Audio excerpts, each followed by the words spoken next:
টাঙ্গাইল স্টেডিয়ামের দুর্দান্ত ফাইনাল ম্যাচে জাতীয় দলের শেখ মুরসালিন, ফয়সাল আহমেদ ফাহিম, সুমন রেজা, সৌরভ দেওয়ান, তপু, রবিউল, মারুফ এছাড়াও তারকায় ভরা ছিল। এই ফাইনালে ক্রেজি দর্শক ছিল একদম রেকর্ড পরিমাণ। পুরো স্টেডিয়ামটি ভরায় জয় জয়কার ছিল দর্শকদের। তো কেমন ছিল এই ফাইনাল ম্যাচ সেটাই থাকবে আজকের ভিডিওতে। হ্যালো এভরিওয়ান, আসসালামু আলাইকুম। তো ফাইনাল ম্যাচ উপলক্ষে আমরা দুপুর 12টার দিকেই রওনা হয়ে যাই। সরাসরি চলে আসি আমাদের টাঙ্গাইল পুরাতন বাস স্ট্যান্ডে। এখান থেকে একটি অটোরিকশা ভাড়া করে নেই। রিকশা নিয়ে টাঙ্গাইল পৌর উদ্যানের সামনে দিয়ে স্টেডিয়ামের রাস্তা ধরে এখানে ডিসি গোল্ড কাপের গেট করে রাখা হয়েছে। আমরা সরাসরি চলে আসি শহীদ মারুফ স্টেডিয়াম টাঙ্গাইলের দ্বিতীয় গেটে। স্টেডিয়ামের পাশে একটি ব্যানারে দেখি মেয়েদের অনূর্ধ্ব 14 জেলা ফুটবল টুর্নামেন্ট চালু হবে আগামী 7 তারিখ থেকে, সেটার ব্যানারই লাগানো আছে। এইদিকে গেট এবং স্টেডিয়াম খুবই সুন্দরভাবে সাজানো হয়েছে ফাইনাল উপলক্ষে। তবে স্টেডিয়ামের এই মেইন জায়গা দিয়ে ঢুকলে অন্য পাশে যাওয়া যাবে না, নিরাপত্তার জন্য বন্ধ করে দেওয়া হয়েছে। তাই আমরা এই পাশ দিয়ে স্টেডিয়ামে ঢুকি আর সোজা স্টেডিয়ামে মাঠের মাঝখান যেখানে সেইখানে চলে যাই। আমাদের টাঙ্গাইল স্টেডিয়াম কিন্তু অনেক সুন্দর। আজকের ওয়েদারটাও যেমন সুন্দর, স্টেডিয়াম আরো বেশি সুন্দর লাগতেছে। এইদিকে টাঙ্গাইল সদরের ক্রেজি ফ্যানদের জন্য একজন ভাই দড়ি দিয়ে জায়গা আটকে রেখেছে। এরপর আমরা ঢুকে পড়ি টাঙ্গাইল স্টেডিয়ামের ভিতরে, যেখানে মাঠে প্রবেশ করার জন্য ফুল দিয়ে সুন্দর গেট তৈরি করা হয়েছে। আমরা সরাসরি মাঠে চলে আসি। মাঠের পরিবেশও অনেক সুন্দর, কোনো বৃষ্টি হয়নি, একদম শুকনা মাঠ, যেখানে ফাইনাল খেলা হবে খুবই দুর্দান্ত। ফাইনালের দিন মাঠে ঢোকার জন্য আমাদের দুজনকে গ্রাউন্ড পাস দিয়ে দেওয়া হয়েছে। আমরা মাঠের ভিতরে কিছুক্ষণ ঘোরাঘুরি করে এরপর রেস্ট নিতে চলে যাই। এদিকে খেলা শুরুর আগেই প্রচুর পরিমাণ দর্শক হয়ে গেছে এই স্টেডিয়ামে। এই ডিসি গোল্ড কাপ ফুটবল টুর্নামেন্টের অন্যান্য খেলার তুলনায় আজকে কিন্তু রেকর্ড পরিমাণ দর্শক হয়েছে। এই যে দেখুন, স্টেডিয়ামের চারপাশে চোখ বুলালেই দেখা যায় ধীরে ধীরে স্টেডিয়ামটি ভরে যাচ্ছে ক্রেজি দর্শকে। এই ফাইনাল খেলা শুরুর আগে কেউ ভাবতেও পারেনি ফুটবল প্রেমী দর্শকদের এত পরিমাণ ক্রাউড হবে এই স্টেডিয়ামে। খেলা শুরুর কিছুক্ষণ আগেই গোপালপুরের টিম মাঠে প্রবেশ করে ফেলে, আর এইদিকে দর্শকদের সাথে এসে দেখা করে যায় গোপালপুরের গোল মেশিন মারুফ। এরপরে মাঠে প্রবেশ করে টাঙ্গাইল সদরের সেই স্বপ্নের একাদশ, যেখানে রয়েছে জাতীয় দলের জনপ্রিয় প্লেয়ার শেখ মুরসালিন, ফয়সাল আহমেদ ফাহিম, এছাড়াও সুমন রেজা, সুলেমান কান্তে, সৌরভ দেওয়ান, এইসব নামি দামি দেশি এবং ফরেনার প্লেয়ার দিয়ে টাঙ্গাইল সদরের স্কোয়াড তৈরি করা হয়েছে। আজকের ম্যাচে সবচেয়ে তারকা বহুল এবং দামি স্কোয়াড হচ্ছে টাঙ্গাইল সদরের স্কোয়াড। এদিকে শেখ মুরসালিনকে পেয়ে মাঠে অনেক দর্শকই ভিড় জমিয়ে ফেলেছে ছবি তোলার জন্য।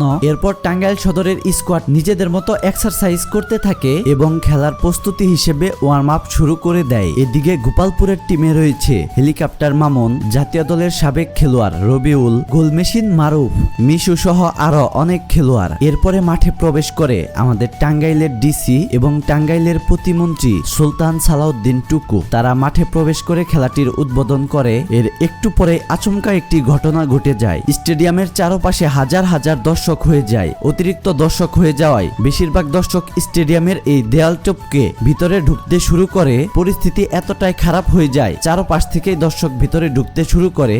তারা ফুটবল প্রেমী হলেও তাদের মাথায় এতটুকু সেন্স নাই তারা মাঠে ঢুকে ব্যানারের পাশে দাঁড়াতে পারতো। তারা সেটা না করে মাঠে ঢুকে ব্যানার ট্যানার ভেঙে একদম দাগের পাশে যেয়ে বসে। তবে এখানে কর্মকর্তাগণ অনেক চেষ্টা করেও তাদেরকে পিছনে সরাতে পারে না। তবে বেশ অনেক সময় নিয়ে তাদেরকে দাগ থেকে একটু দূরে সরানোর ব্যবস্থা করা হয়। তবে দর্শকদের এত ভিড়ের মধ্যেও আমরা অনেক আগে সেই জায়গা নির্ধারণ করে রেখেছিলাম, তাই আমাদের বসতে কোনো সমস্যা হয়নি। তো এবার চলুন এই গ্র্যান্ড ফাইনালের হাইলাইটস দেখা যাক।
শেষবাসী হওয়ার সাথে সাথে হাজার হাজার দর্শক মাঠে প্রবেশ করে অন্যরকম একটা পরিবেশ সৃষ্টি করে। স্টেডিয়ামের দিকে তাকালে শুধু মানুষ আর মানুষ দেখা যায়। অবশেষে 1-0 গোলে টাঙ্গাইল সদরের এই ফাইনাল জয় হয়, যেখানে জয়ের নায়ক ছিলেন সুমন রেজা। তো এই ছিল আমাদের আজকের ভিডিওটি যদি ভালো লেগে থাকে অবশ্যই লাইক, কমেন্ট এবং বেশি বেশি শেয়ার করবেন। ধন্যবাদ।